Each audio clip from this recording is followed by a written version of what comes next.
Good morning, good evening, and good afternoon to Internet Land. This is Dennis Wirth, host of Funny Like a Clown podcast, December 15th, 2020, episode 90. As always, Funny Like a Clown podcast is brought to you by G Vegas Buffalo Sauce. For the spicy, sweet, savory taste of game time, there's only one G Vegas available.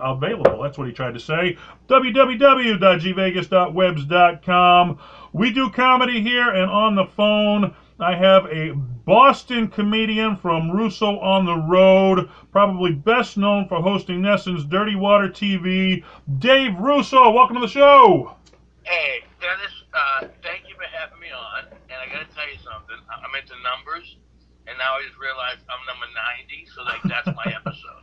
All right. I'm number 90. I love it. I wish I started comedy in 1990.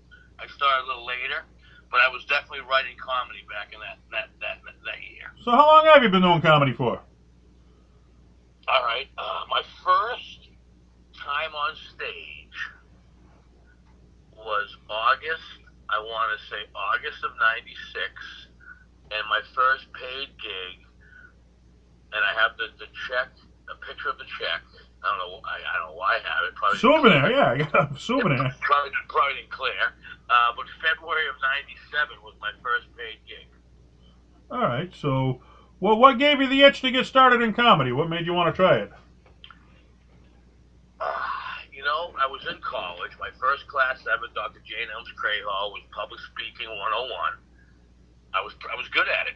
I was good at a lot of people have this fear of public speaking. Sure. So, and I went to college in Pennsylvania, and so I'm the city kid from Boston, in northeastern Pennsylvania, with a lot of country folks. So it was, I don't know, it was just came natural. We always watched it. I always watched with my family. I always watched Johnny Carson. Always loved the comedians. And so I just started, just because of the exercise in college, I had to write. And I enjoyed writing the comedy part. Just, middle child, center of attention, entertaining, that type of thing. Did you try to make your things you were talking about in college funny, or? Well, you know what? I tell you what. I'll never forget, it was called an entertainment speech. It's a speech that you give after dinner. And I had to do 10 minutes. And I remember talking with a story, meeting my high school girlfriend, Antonetta Marenghi, 3 Quavia Road, Medford, Massachusetts. Her dad, Vincenzo Marenghi, when I met him, and I just made it. I just really just told the story of, because he was this little Italian dude, and I'm dating his little Italian daughter, and he was an angry little Italian guy. You know what I mean? So he really tried to threaten me, but I was always brought up to respect my elders, so he couldn't throw me a curveball. But I remember being like him, like, you know what I mean? Just keep him laughing, right? Keep him laughing, no problem. I just was like respectful and paid attention and was quick-witted and made sure I didn't get too close to his daughter. Oh, well, sure. You gotta. If you can make your girlfriend's father laugh, then you can take any crowd on you want, right? Oh, I don't know if I made him laugh. I just know that I was very disciplined. I was a disciplined young boy. I was always told the time and the place, and to have fun. Yeah, my family, we always had fun. But it was always a time and a place, so I knew he meant business. All right. So I mean, who are some of the mainstream comics that you enjoy? You mentioned the Tonight Show. I mean, who are some of the guys that inspired you that you said, I want to be like that guy? Wow. You know what? It really came to fruition when Richard Jeni got Comedian of the Year on Comedy Central in 1993. And I remember saying, this guy kind of looks like me. Like, he's like this little Italian guy from Brooklyn, but he kind of has that little, like, I'm by no means trying to compare myself to Richard Jeni. Right. I just, whenever I saw a comedian on TV, they had like a Seinfeld or they had like a Stephen Wright. I didn't look like those people. I didn't really sound like those people. Yeah. Richard Jeni goes, hey, you know what I mean? It was just like you saw some of yourself in him, right? Yeah. Yeah, and I thought he was great, and then I go, this guy got Comedian of the Year, awesome. He's this little Italian dude, you know what I mean? Right. And then I looked up who he was, and I'm like, shit, this guy's great. I can do that. Because I really didn't know who he was. I was just watching Comedy Central, as a young kid. Right. And so, it was very strange. I always wanted to do the comedy. I remember one of the foolish jokes I wrote, like back in like '89. I think it was like in 1989 or something like Hit that. us with it. What was it? Well, you know what? It was so foolish. was in Pennsylvania, and I remember they had just cast, and I'm a fan of Mark Wahlberg. They just cast Mark Wahlberg in that movie Boogie Nights, and I was like, Boogie Nights, that's the guy John Holmes. He had a dick the size of a Fat Albert wiffle ball bat. The Ron Now, Jeremy of his time. Right? And I'm like, hold on a second. Is it Mark Wahlberg, that guy who sang that song, Can You Feel It, Baby? I can too. I mean, if you're going to ask if she can feel it, she ain't feeling it. And I was like making fun of casting from all that. And I think, and I remember the news was making fun of the young urban kids who were wearing the hats on, Right. keeping the label on the baseball hats. Yeah. And I just remember saying, no, these kids are geniuses, because if their team loses, they return that hat. They got the price tag still on. The team who won. Plus, if that's not matching, you know, to be honest, we only buy these hats to match. So it was just like I always like the observational humor. I always like being entertained. You know, like the Eddie Murphy stories as a kid of Delirious. Some people go, Raw was great. I go, Raw was a rewrite of Delirious. Delirious is the champ of all champs.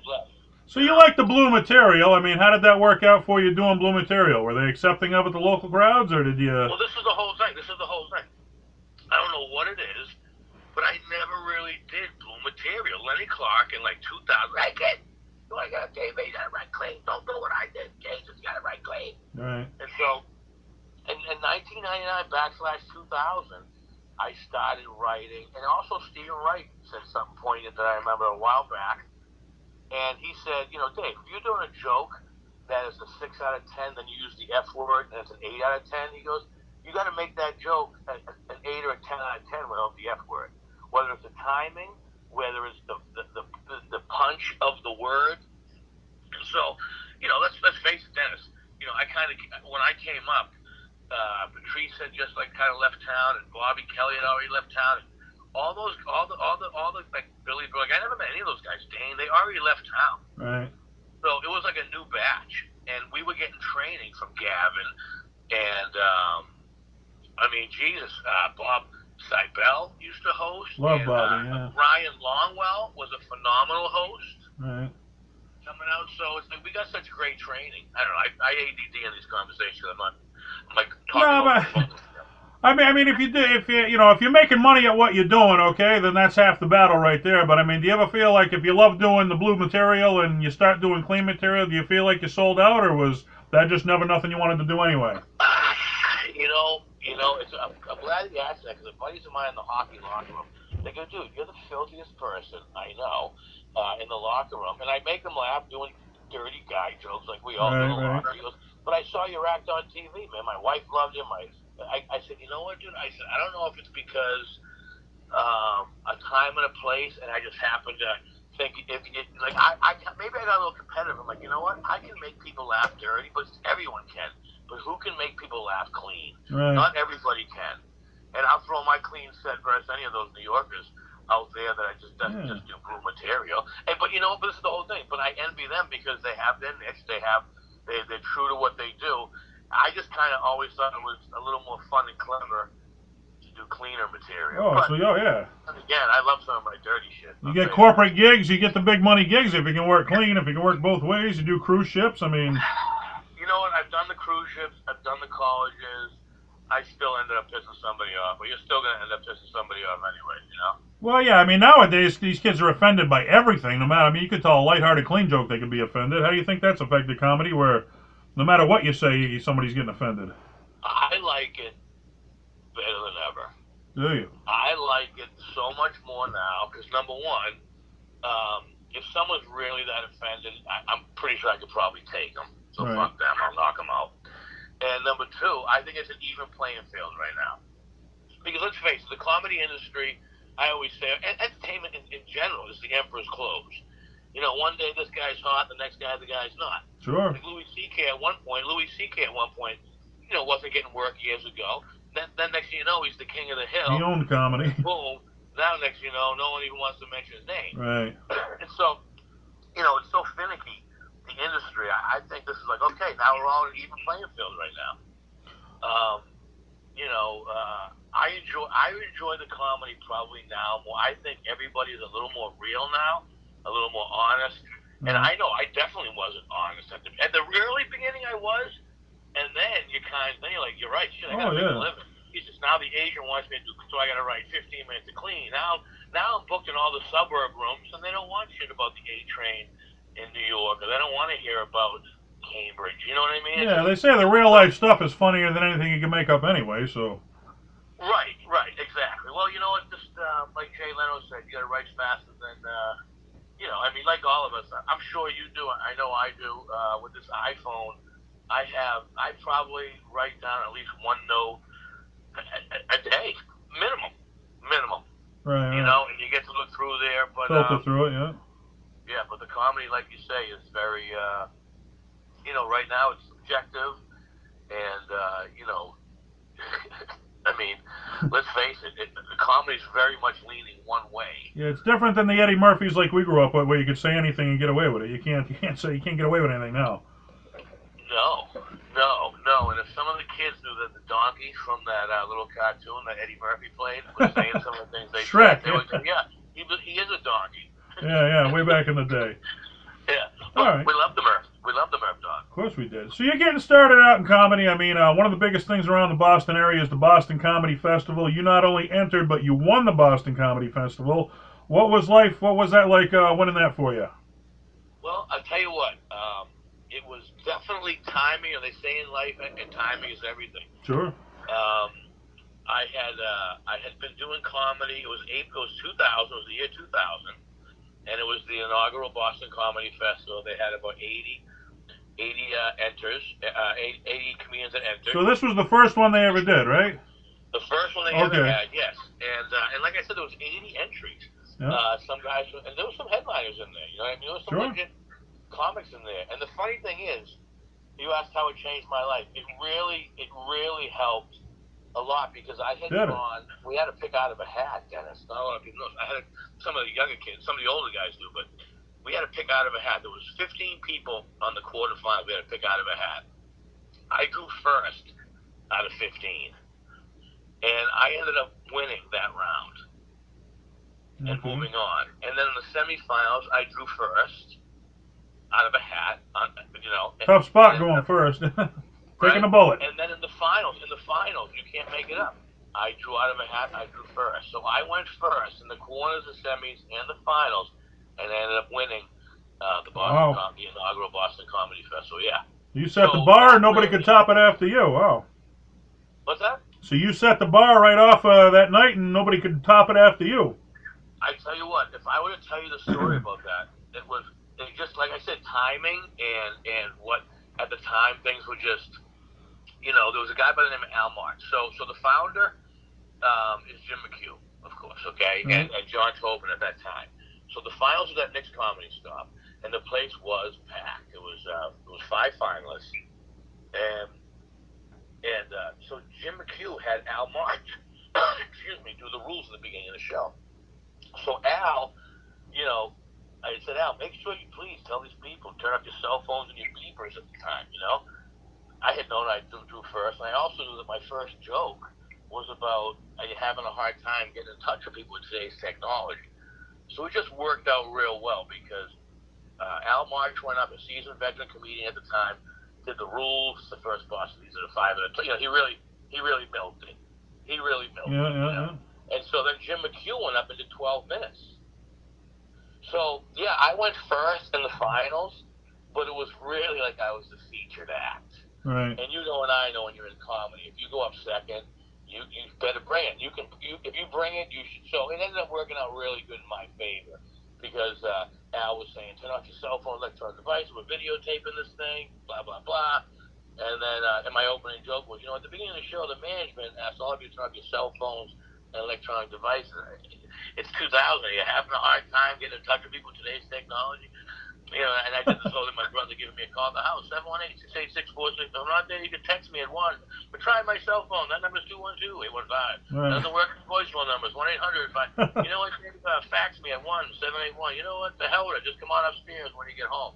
So it's so the opening joke, I got an applause break right after the opening joke. Right. And I was such a new comedian, Dennis, 2.5 years into comedy, that, you know how comedy works. You get that first laugh. Now the nerves it's go addictive. away. So basically, my opening joke was there, and then I remember, like, I try to use the same tools now in comedy. Then because then my opening joke gets the technology, gets an applause break, and then I say to myself, we're in the green room in the back, we're all nervous, and they have on this TV show the World's Strongest Men competition, and so I started doing an impression of that guy. There was no green room at the Knicks Comedy Show. There was no TV, and I just kind of made this thing up. Like I was kind of bringing these people on a journey. As you were going, I was so new in comedy, I didn't know. Like first of all, I remember thinking when I would go to a comedy show that the comedians improv and thought about it right at the top of their head that they didn't actually write the stuff. Yeah. So once I knew you could actually write it beforehand, right? I'm like, holy shit, I'm gonna be better at this thing. I thought I had to do it on the. So at the beginning, I was just practicing remembering stuff and trying to sell it that way. And then like, oh, you can actually act it out and pretend like it's coming off the top of your head. Thank you, Paula Poundstone. I read an article on her and about her writing skills, because Paula at the beginning really wasn't very popular. Right. But like you said, comedy's cyclical or whatever, and eventually came around with it. And she was the hot. You know what I mean? She found her niche. Yeah. So there you go. So how did your life change after winning the Boston Comedy Festival? I forget the comic. He said he worked so hard to get on one of the late night shows, and he thought once he did that, his life was going to change. He said he'd get on, and the next day nothing happened. I mean, was the phone ringing for you after you won the Boston Comedy Festival? Hey, we want you, or did you still have to hustle? I tell you what, it wasn't like the phone was ringing. I'll tell you exactly what happened to me. Number one, I now had an intro. This guy coming on the stage was the winner of the inaugural Boston Comedy Fest. How about I found out? So now I got legitimacy. Got one on your resume. That was worth my 2.5 years of hard work. Doing 12 showcases a week. At one point, James Brown's the champ, but that's what we kind of mauled us after. You got to do 3 comedy shows a night. I have old books that I was doing 12, 15 sets a week. Wow. That's unheard of nowadays. Yeah, that's a lot of work.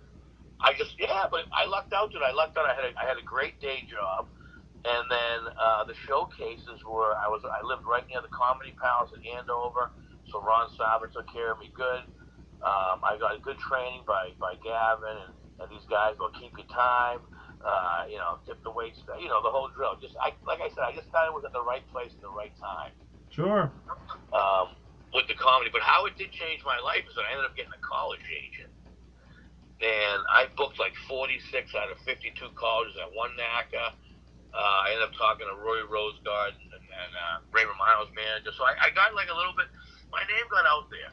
But when you're young and naive, you don't really, 3 years, I won the festival. Where's the HBO special? Yeah. You know what I mean? It was just an intro. I got an intro. Well, you made some connections. That's half the thing in comedy is making the right connections. So that opened the door for you. Oh, absolutely. And then I realized right then and there that you have to have goals. Okay, so so that year I got a college agent, and then I wanted to get a nice set. I never went. I never my act never really fit like the late night thing. Although I always did well on like radio and Kiss 108, those live performances that they would have me do. Early on, I did a bunch of live performances, and always kicked ass, always ripped it up.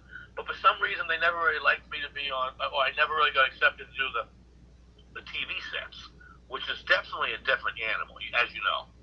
Oh yeah, it's your audience has multiplied quite the time, but it's a different.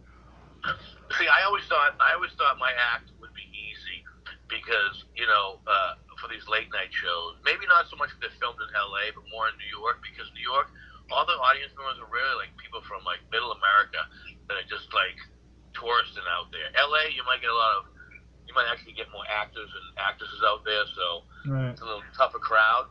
That's just through my experience. But then again, LA is, it's a tough scene out there, LA. You gotta be at the top of your game out there in LA. I mean, that's where the best of the best go. You know what the weird thing is, though? 15 years ago when I was on that reality show, and possibly we'll talk about this, I went out to LA, and they would have me go on first. They never want. They always had me. I always did well there. Right. The improv, because once again, those are tourists. Those are people that were tourists coming in, and I lucked out early on.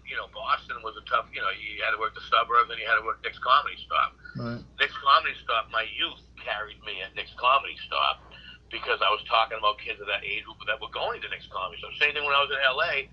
my youth carried me because I was talking about what the audience members could relate to. But then when I started working like the Kowloon or Giggles Comedy Club, of course, when Mike Clark started working me at the Maui and now I'm in Brockton, tough crowd, tough neighborhood, make them laugh. Now you're at Boston Giggles. crowds, yeah. Yeah, but now you're at Giggles. It's not the same crowd as the Maui. That's a family crowd there, yeah. One Kowloon, you know what I mean? Yeah. So I really got some great training early on, and that had to do with probably because I was when I won the festival. I had 3 years. I was only 2.5 years in comedy, but I had been out of college. I was assistant director of admissions at a private college, and I was a motivational speaker, and I copyrighted a program to continue education beyond high school, even if you're an athlete or not an athlete. So I kind of was already giving speeches and to high school kids. And so, if you're going to give a speech to a high school kid, you better be entertaining. If you can handle a Boston crowd, you can handle any crowd. They're tough here in Boston. They'll come right at you. I tell you what, cause, I don't know who said that, but, or if you're a Boston comedian, I have no problem. I've never even, I remember one time I was in Pennsylvania where I went to college in Pennsylvania, and I was in the middle of nowhere with some rednecks, as they would say. And some of them didn't laugh at all my jokes. But I covered. I did a good enough job. But they were, they weren't really a great audience either. They were kind of meatheads, just drinking loud or whatever. But it's like, you come from the city of Boston in the middle of nowhere in Pennsylvania, you still kicked ass there. You know what I mean? So I just think because Boston's a melting pot, man. If you're doing next comedy stop in Boston, you might be getting kids from MIT, Harvard, Emerson, and who goes to those schools? The best of the best around the world. Kids from all over the country. Yeah. So, let's face it, and plus you got some tough son of a bitches from South Boston, or maybe not now, but back in the day, and the North End, and, the neighborhood kids from Eastie, they'd come into town, so, you had to be on your toes, you're going to get knocked. I was in Vegas once, they asked me, how come you're so angry? I'm like, I'm from Boston. Like, oh, okay, that explained everything. I just said I was from Boston, they got it. Why am I so angry? Oh, this guy's going to get knocked out. Yeah. Well, let's take us up to now. I mean, what you're probably best known for, you're the host of NECN's Dirty Water TV. How did that come about for you? Okay. So if I'm going to let you know how that came about, I have to explain how I got there. So in 2004, the first time I ever said, March 2003, I worked at the Comedy Stop at the Tropicana for Bob Gephardt, who booked Tropicana Atlantic City in Vegas. His first show he ever booked was Ray Romano, Rosie O'Donnell, and Drew Carey. So he was a tough German guy from Pennsylvania, Philly guy, and he hired me in March of '03. Okay. And I worked with Joey Nettie, and Joey Nettie actually said, he's like, dude, they said that they've never seen a first timer do that well the first time out. You did a really good job. And I was like, thanks, man, because I got great training from Nettie and all these guys. They really trained me how to do it. Keep your time, you do everything from soup to nuts, And then I didn't get hired again. And so now the Riviera's calling. And so I knew the guy likes loyalty. So for the first time ever in my life, I said, hey, man, look, I love working with you. I'd like to work for you again. I haven't been back in this many months. I understand if you don't want to hire me for whatever, but if not, I just want to give it a heads up. I got offered here, but I want to be respectful. They called me right back. They booked me. So October 2004, I am in Las Vegas at the Comedy Stop in Tropicana with Mike Donovan. Okay, that's right. Boston comic legend Mike Donovan. One of the best. And Harry Basil, who wrote and directed movies and was Rodney Dangerfield's opening act for years. Okay? So I'm the opening act. While I'm out there, I found a TV show called The Entertainer. It's an audition for a TV show. Now, an agent in New York had wanted me to go. Renee Glicker wanted me to go to New York. I was like, Renee, I'm done with New York. I'm all set. I'm going to be in Boston. I'm going to try to be a big fish in a small pond. I'm in Vegas with my buddy Junior, who has since passed, and a professional wise guy, but born into the life. He was my bodyguard friend out there, and I ended up auditioning for this TV show called The Entertainer. That's on the E channel, right? It was on the E network. Okay. And it was, so this week, this is what happens this week. This week, I auditioned for this TV show called The Entertainer. But also, it is the week that the Red Sox win the World Series for the first time in Ooh. 86 years. And I have to let Mike, Donovan, Boston comic legend, hugest sports fan, Red Sox fan, author of all time, I got to give him the heads up. Like, I'm nodding to him like we did it. And he was like a little kid at Christmas. He was so excited. Right. And the crowd was the crowd could say how elated he was. They were very nice to him. But yeah, so that's kind of like, and so long story short, I get called in November, a month later, I get flown out to LA and blah, blah, blah, and I audition. I have 3 auditions in Hollywood for this TV show called The Entertainer starring Wayne Newton. Long story short, I make it all 10 episodes. I'm runner-up for $1 million. That's pretty much why I'm on the phone talking to you right now, Dennis. Runner-up don't get you $1 million, does it? $1 million. But I ended up working on a deal where I was the opening act for the guy who won it for the contract. So I ended up getting a contract out there, lived there for about 18 months. Made the decision to come back here is when the economy fell in LA, well, actually in America. And when I came back here, I found out about an audition for Dirty Water TV. And so I pitched him. It all came around this wicked funny. Actually, I never pitched him the wicked funny comedy tour. I just said, are we able to host a comedy series? And this booker came up with the name, and then which ended up kind of getting me in shit because it was called the Wicked Funny Comedy Tour, which I didn't like because it was too long. I like, even I think Russo on the Road's too long. It's just like I just thought it was too long. Yeah. You know what I mean? So, so people. Anyways, long story short, I ended up pitching that to Dirty Water, to NECN and Dirty Water TV and the president, and we got a sponsor through Magners and Kevin Murphy, Greg Murphy's brother, at the time was a liaison there, and we ended up doing a comedy series. It lasted 2 seasons, but then I ended up just being a regular co-host for all the Bruins alumni games, and then the museum. Every year they have the inductions of the Boston. Boston, we're into our sports here big time, man. So I mean, everybody's watching the sports, and you're on the sports network. That's giving you a major platform there. Yeah, you know what? And Dennis, it was a great learning experience. TV 101 about scripting and about beginning, middle, end, and product placement, and but unfortunately, right now, all the bars and things are closed, so we're doing reruns of Dirty Water. Yeah, well, lucky to do anything, but I mean, being on NECN, that also led to you being on the NECN Comedy All Stars, which that was the best of the best comedians doing that. Oh, what was that experience like for you? You know what? I gotta tell you something. I appreciated very much that Barry Katz thought of me and gave me a call. Right. Barry was one of the first guys I ever worked with, and he's always been really nice to me, and which I was grateful for because I once again, it added legitimacy to a young comic coming up in the ranks. You know what I mean? Yeah, he was the guy who opened the Ding Ho, which I mean that's the birth of Boston comedy right there, right? Oh yeah. Well, I don't think it was Barry Katz. That was Barry Crimmins. Crimmins. I got the wrong Barrys. You're right. No, that's okay. Barry Katz was Dane Cook's manager and Jay Moore's for a while. He owned the Boston Comedy Club in New York. He's like a bigwig now in LA. He was really nice to me, and yeah, it was. You know what? To be on that show, it definitely. Like I mentioned, it was the first season. I think I was on like the 3rd episode. I think I was with Tom Carter. So yeah, so it was real cool. It's an honor just to be in with those guys. Absolutely. I mean, it shows your status in comedy that you're working with the biggest names. But yeah, and I was relatively young. I was a lot younger, so some of the guys were nice to me. And some of the guys effing hated the fact, and I don't even realize it's till later on in life, just how the business runs. They're like, because I think. When I came on the scene in '97, I had still been writing, like I said, since '89, '90.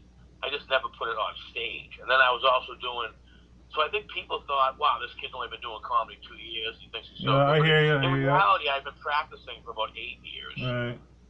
You know what I mean? And I looked young at the They time. should have thought it should have been a more veteran comic than you. I mean. Yeah, and I look. Let's face it, right? I see younger kids doing better than me right now. Kids that used to adore me, used to that would be like, you know. And I know for a fact on my parents, I treated them like king. I was nice with their uncles. I was nice with their mother and father. We hung out. You know what I mean? But Yeah. that's just the business. But you know what? As long as you're still having fun with it, I'm actually having more fun with comedy now than I probably had since I won the festival. Like when I won the festival, I was doing showcase nights every night. We were hanging with the comedians after the shows. Right. It was fun. And I'm starting to see that now when few and far between the shows we get to do. You know, the way it works out now, you usually end up working with your friends. Not a lot of times you're working with guys you don't like now. If you're a seasoned veteran, you usually end up working with the dudes you like. Right. You know what I mean? You can pick and choose a little bit more, yeah. Yeah, the bookers know who likes each other and who doesn't, I guess. Sure. I mean, they know what's going on. That's their job. Let's see. You're also on NBC's Today Show, which is one of the more popular shows for daytime television on NBC. How'd you get on there?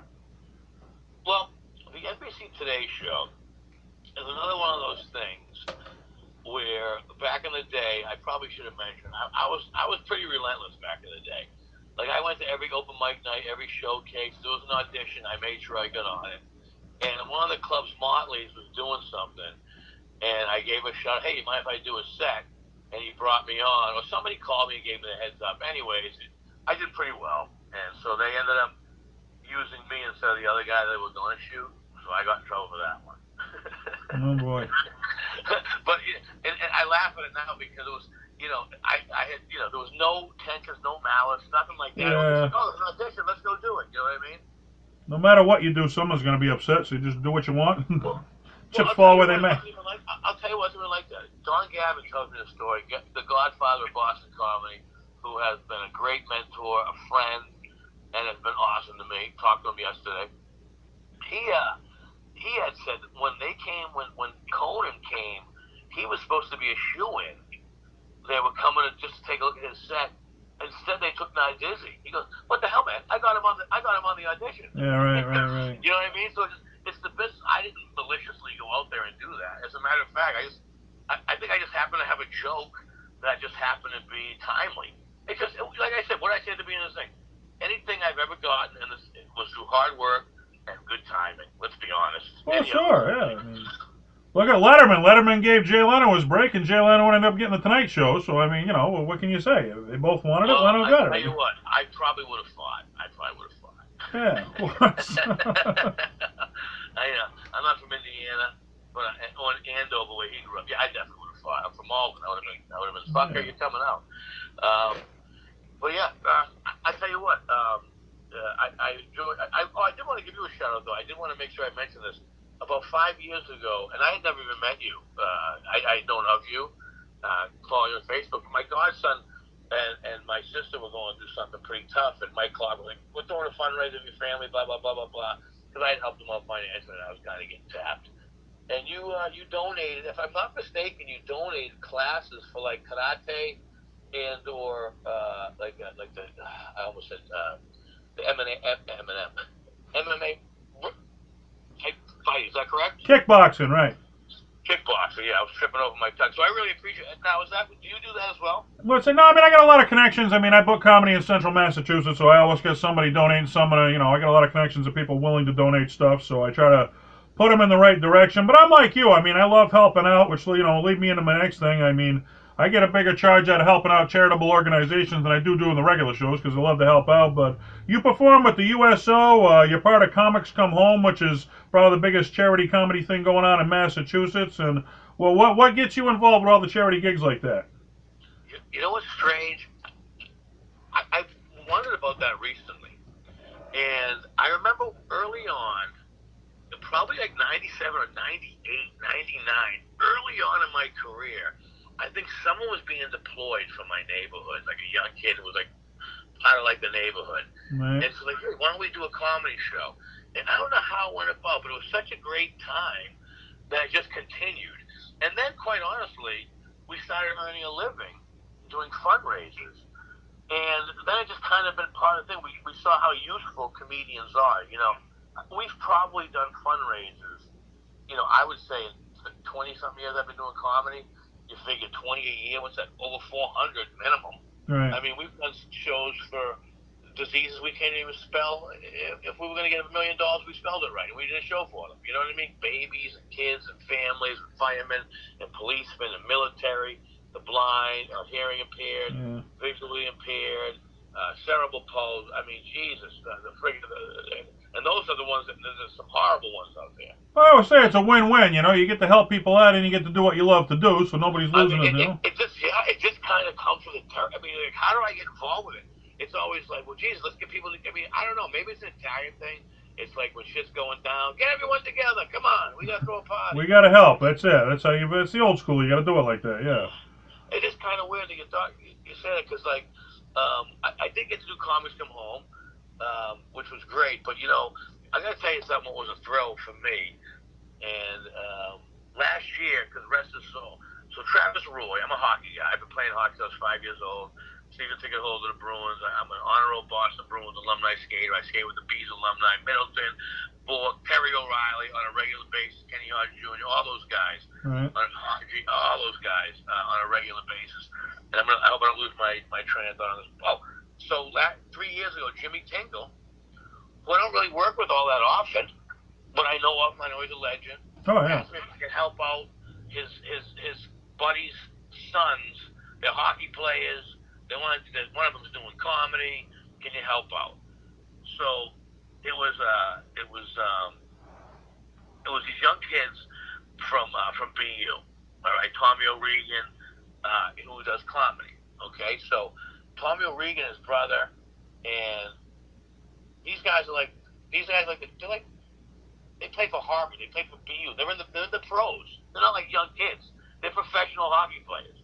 Right? And I'm having a brain freeze right now because I didn't know we were going to get down this route. Long story short, we do a show in Boston. Next year we take a Russo. You did a great job hosting. Can you do it again? I go, no problem. So now these guys are young comedians. Now I'm bringing them on shows here and there every once in a while, when they're in town. Yep. And because they have the connections, last year we raised $125,000 wow. for the Travis Roy Foundation, and Bill Burr headlined it. Right.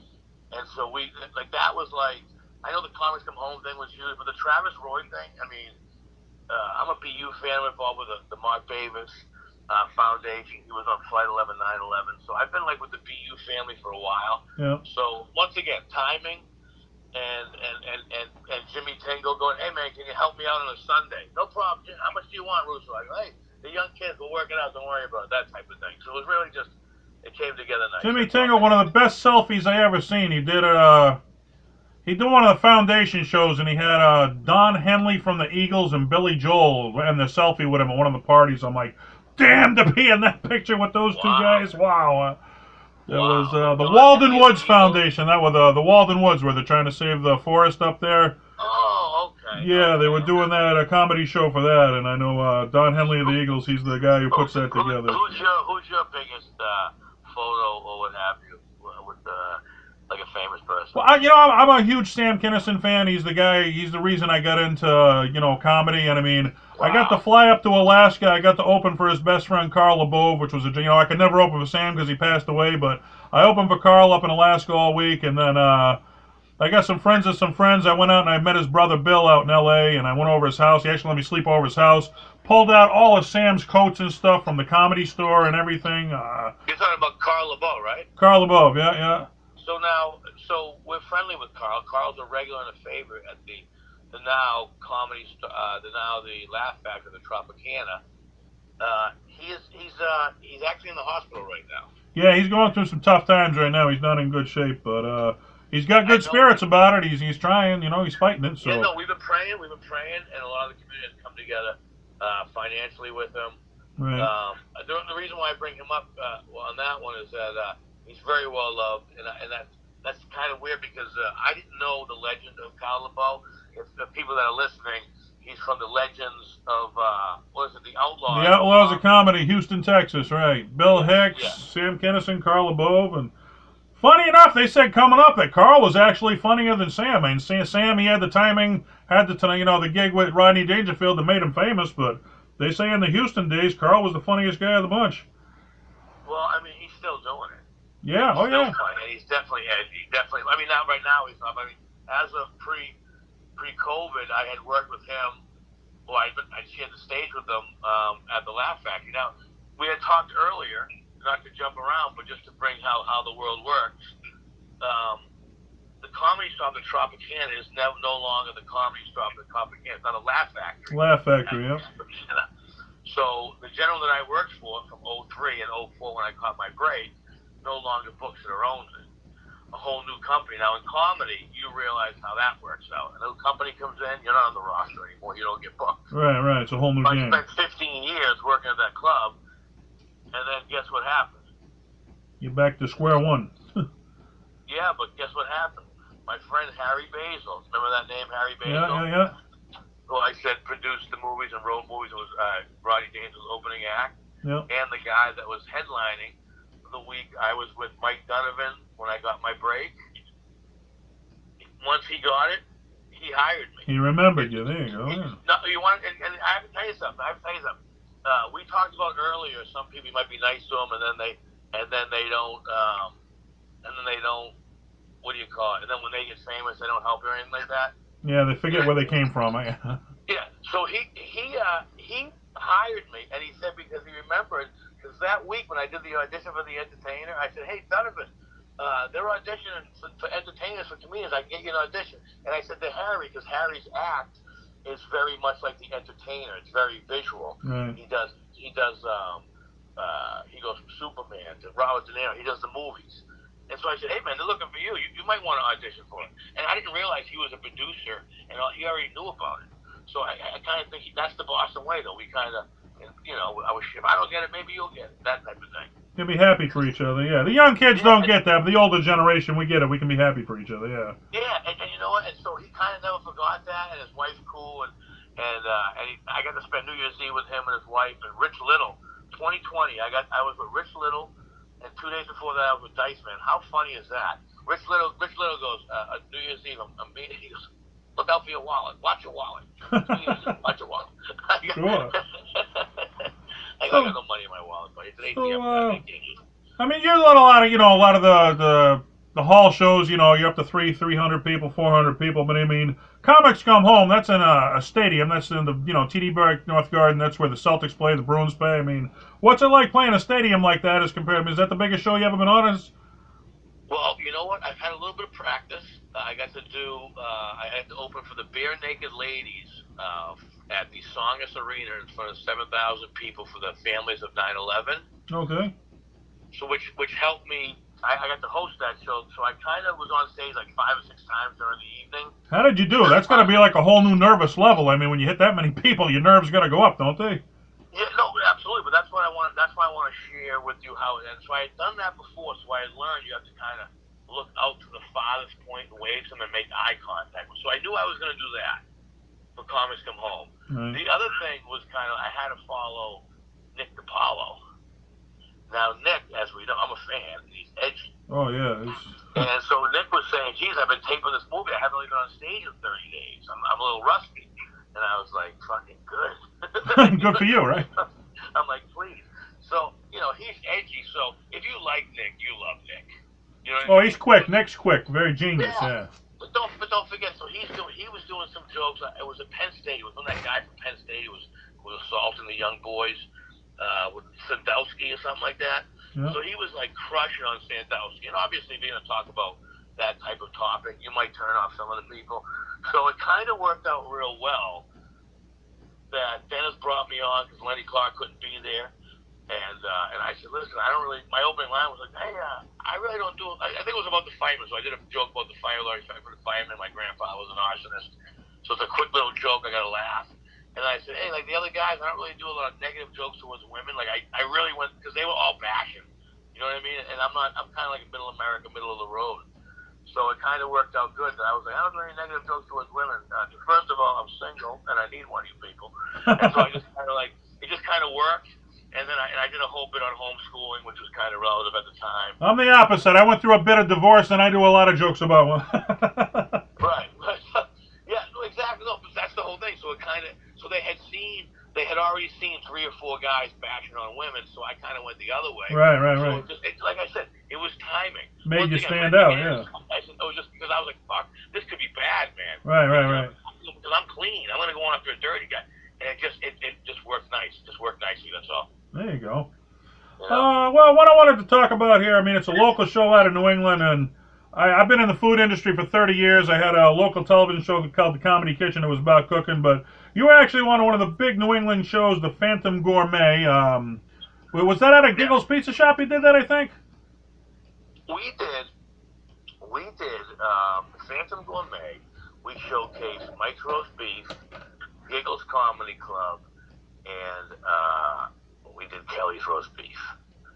Okay. And what ended up happening was we're at Kowloon, and the late great Kevin Knox was falling real ill.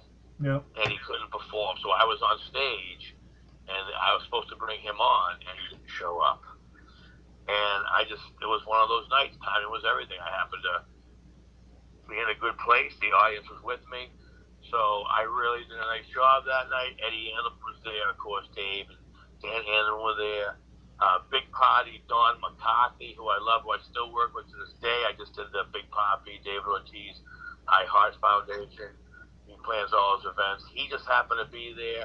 And, dude, we were in a panic. You know, when you're a comedian and you're on set, I wasn't in a panic. They were in a panic. Noxie's not showing. It was this Russo kid. So I somehow pulled it off. And I'm Italian. They're Jewish. My neighbor, I grew up in a Jewish neighborhood, predominantly Jewish neighborhood. I mean, the co-captain, yeah. So he was like, we talked food. And I'm like, yeah. He's like, yeah, oh, you going to Chinese food New Year's Eve? So do my parents. Like, the Jewish folks and Italian folks have a lot in common when it comes to food, you know? So we hit it off, and he had me on this show, and I still do events with him. I'm still friends with Dave. I talked to Dave probably more than Dan. Dan's married. Dave's that's at Prince's Pizzeria, and I've ate there. They have some excellent pizza wings. I mean, it's top of the line food. If you go up there, it's good stuff. So. Well, you know what I tell people about Prince's Pizzeria, and I'm the pickiest eater known to mankind. Yeah. It's not the best food in the world, but let me tell you something. They have some entrees. They surprise the shit out of me. Like, they have great chicken fingers, great buffalo tenders. I usually get the extra cheese, bacon. Excuse me, it's unbelievable. Yeah. They have the grilled chicken. They have some really, really.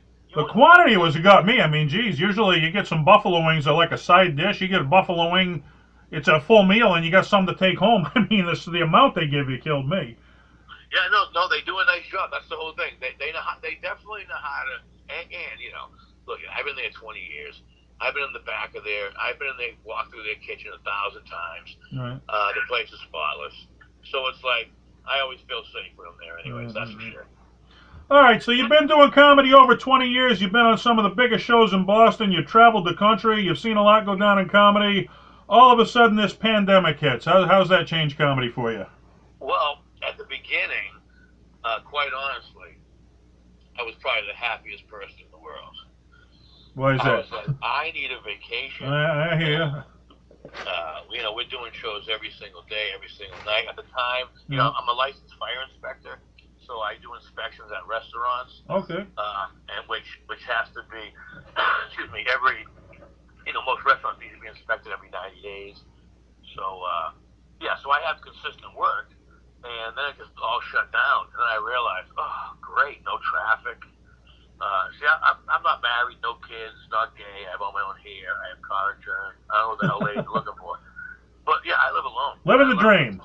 Yeah, I'm living the dream. So when the pandemic hit at the beginning, I was like, okay, no big deal. I'm getting a break. It's only been for a month. And then we got crushed. Dragged right on, didn't it? Yeah. So with that being said, I kind of, like I said, timing or work ethic or luck, God protects the stupid, I don't know what it is. Timing. It's got to be timing again. So in the pandemic, I just happened to be working up in New Hampshire at a winery, Focino Vineyard, in Hollis, New Hampshire. A taste of Italy, 1 hour north of Boston, next to Nashua. And I was there one day because I produced the shows up there. they just happened to be the only game in town for a while. Right. So when Massachusetts closed down, he Tocino Vineyard had an outdoor stage and had enough. We did outdoor shows. So And I worked for a while till the snow hits. What do you do when the snow hits now? Well, they do have an indoor venue, and they have the 6 feet and the 8 feet. Okay, because New Hampshire's different laws. You can have more people up there than Mass, right? Exactly. Okay. No, I mean, this is how. So this is the whole thing. So the vineyard, they take it very seriously. They're friends with like the police and the fire chief, and they went right to the head health department. And said, what do we need to do? And so they measured it out. If you're doing comedy, you have to have 8 feet from the stage. So they measured everything out, and they can sell so many tickets. It's a nice show, and so at least my chops are staying out there. You know what I mean? Yeah, staying in the game, right? But to be quite honest, if I was going to pitch something, and so I've been working up the winery for a lot of years, and Al Focino said to me one day, he goes, "Hey man, how come you never hit me up for my wine? You don't like my wine?" And I said to him, I said, "You know what, Al? I said, I've been performing the cruise ships. I said, when I do drink one, I usually drink this wine called a Malbec. I said, I just kind of like it. So I went and bought him a bottle of Malbec. He did the research on it. Malbec turns out it's a blue collar, red table wine. Guys in the field who work all day on the boats would come home, grab a piece of meat or fish, and have a goblet of red table wine called Malbec. The highfalutin, the wealthy people would drink Merlot. So basically, my taste buds like the blue collar Malbec. Right. Long story short, it's an Argentinian wine. He ordered grapes from Argentina, did the research on it, bottled it up, and in January 2018, he launched the Russo on the Road, the off-road Malbec. And it sold out in 6 days. And you got your own drink out there. Right now, it's one of the top sellers at Tocino Vineyard in Hollis, New Hampshire, right next to Nashua. Really? And they're bottling more wine. Yeah, it's been my pandemic relief fund. Quarterly, I get a little mini check. And, it's just, it's a smaller vineyard, so obviously I can only maybe produce, let's say, 2,000 bottles or 1,000. I don't even know how many bottles per quarter. Yeah. So, it's not like I'm shipping it to New Zealand and Argentina and Las Vegas. It's a local wine. Yeah, but, you're a New England guy, right? But I tell you what, the pandemic, I always think positive. You asked what the pandemic did to me. I now learned about the wines. So Chino Vineyard, Hollis, New Hampshire, next to Nashville, we have over 40 wines. We have a Riesling. It's a semi-dry white wine. It's like tastes peaches, apples, pears with a hint of lemon. I tell people I drank a whole bottle with my girlfriend and we did not get in a fight. That's a pretty good Riesling to drink this wine. Keep the I peace. kind of learned how to be what's called a sommelier, a wine steward. The big name's a sommelier. Or I go, sommelier, we're going to hijack the John Deere and take the grapes. But I learned about all these different wines, about the dark berries and dark cherries. That wine is to be used as a tool, not as just to get hammered like we've done our whole lives. So it goes with certain. The hard liquor. Yeah. If you have like a high acidic level, like they have what's called How I Met Your Mother, they have a wine called How I Met Your Mother. Right. How much can one man do? And that type of wine goes with like duck or greasy type food. Well, then they have like a Zinfandel, or they have a Pinot Noir, which will go with pizza or spaghetti, or the Malbec that will go with a steak, or the cab. Something to go with anything, right? Yeah, no, I really learned. It's the reason why it's $1 billion industry is because there is an art to wine, and I'm glad I got to learn a little about it this summer. Yeah. And it's just something that you said the pandemic. I can't do comedy. I learned to educate myself on getting better drunk. Got something new adventure for you there. So go ahead and plug your website. I mean, if the listeners want to check out your wine or they want to check out your comedy, where would they go to check you out? Well, you know what? I always tell people, I go on DaveRusso.net. That's DaveRusso.net, not .com. That's a plumber in Ohio. All right? And that was really it is. And then on the website, I have the Russo on the Road group page. I have the comic actor Facebook page. I have a YouTube. I mean, I have everything. I don't really do a lot with the YouTube, but I have a ton of videos. I have videos on my YouTube page with, if you're a musician fan, like with Derek Trucks. I mean, he plays with the Allman Brothers. He's a young phenom. No, we hit it off. I got a video of me and what's it called? Bruce Springsteen. The boss. The Troops. I got a video of him, David Ortiz, Bobby Orr, Tom Brady. I got to do a commercial with Brady and Cam Neely in Wow. Boston, and no one even knows that shit. But all those commercials are on the website, DaveRusso.net. You got the proof, right? Well, no, it's funny because when you're in a commercial, I'm not the star, I'm not Cam, I'm not Tom, so they're not looking for me. Oh, you're happy to be there, though, yeah. Son of a bitch, that guy's in there. Yeah. Get paid the same. Anyways, well, listen, so we just did 56 minutes, I believe, because you were on time with the call. All right, so let's end off on this. We talked about how you got started. We talked about what you've done. You said it's always good to have goals in comedy. What's in your future? What are you looking forward to accomplishing? Okay, thanks for asking. So my goal right now will be to keep putting together phenomenal shows on a more regular basis at Focino Vineyard in Hollis, New Hampshire. And I say it's a taste of Italy, 1 hour north of Boston. We actually do special events like weddings, but now with the new building, we're setting up for some really phenomenal comedy shows. We do Frank Sinatra nights. So my goal is to keep Focino Vineyard kicking ass and growing, because I have an interest in it. You know what I mean? So that's your new home base, basically, right? It's my own space, but it's essentially going to be like a getaway for people. It's close enough to Nashua where you can get a group of people. Let's say you graduated high school in 1990, and it's 25-year friends. Hey, well, yours coming up. Well, hey, I got this deal. We can stay at a hotel in Nashua at the Hilton for short money. They have a bus that goes to this winery about 2.5 miles away. They serve food, wine. They have music, DJs. I mean, we did a wedding at this winery at Focino Vineyard this year. Yeah. It was a virtual wedding, dude. It was live streaming. It was like CBS Sports was there. All the equipment they had, 5 different cans. I mean, it was unbelievable. So I saw how the future's coming along, and it would be nice to answer your goal. It would be nice that the wine continue going, and that we keep doing phenomenal shows at the winery. Wine and comedy, it's a great mix. Dave Russo from Russo on the Road. Look for him, ladies and gentlemen. This is Funny Like Clown Podcast. I'm your host, Dennis Wirth. Dave, thank you so much for being on and bringing us into your world and what's going on in comedy for you. Man, I love it, Dennis. Hopefully that's part one, because I enjoyed talking. We get some more fun stuff to talk about. And I'll tell the boys out west you said hello. All right, keep them laughing, Dave. Thanks for calling in. We'll talk to you soon. Bye-bye. All right, thanks, bro. Bye. All right, Dave Russo on the road.